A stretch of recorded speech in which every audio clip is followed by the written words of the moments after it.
Béninoises, Béninois, chers compatriotes, chers amis de la presse, les opérations électorales dans le cadre des législatives du 28 avril 2019, qui se sont d'une manière globale bien déroulées, ont toutefois été émaillées par des actes de vandalisme et d'agression physique perpétrés par endroits le jour du scrutin et les 1er et 2 mai 2019 par des individus incontrôlés.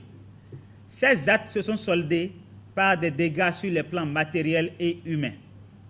Les structures sanitaires de notre pays qui ont été sollicitées pour la prise en charge des blessés ont répondu avec promptitude et efficacité dans l'octroi des soins adaptés aux différentes lésions objet de leur sollicitation.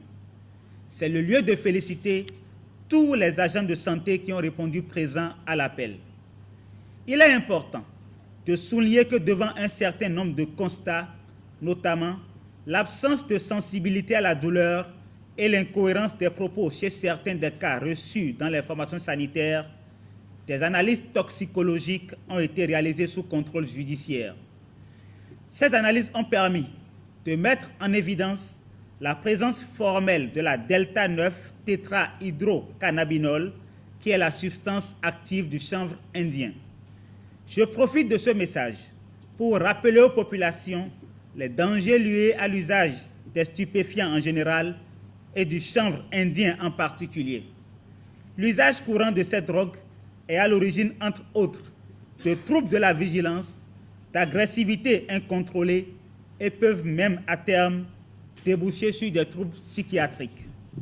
Je lance un appel aux populations afin qu'elles évitent de suivre sans une analyse rationnelle des meneurs qui peuvent être, comme dans le cas présent, sous l'effet de substances psychotropes.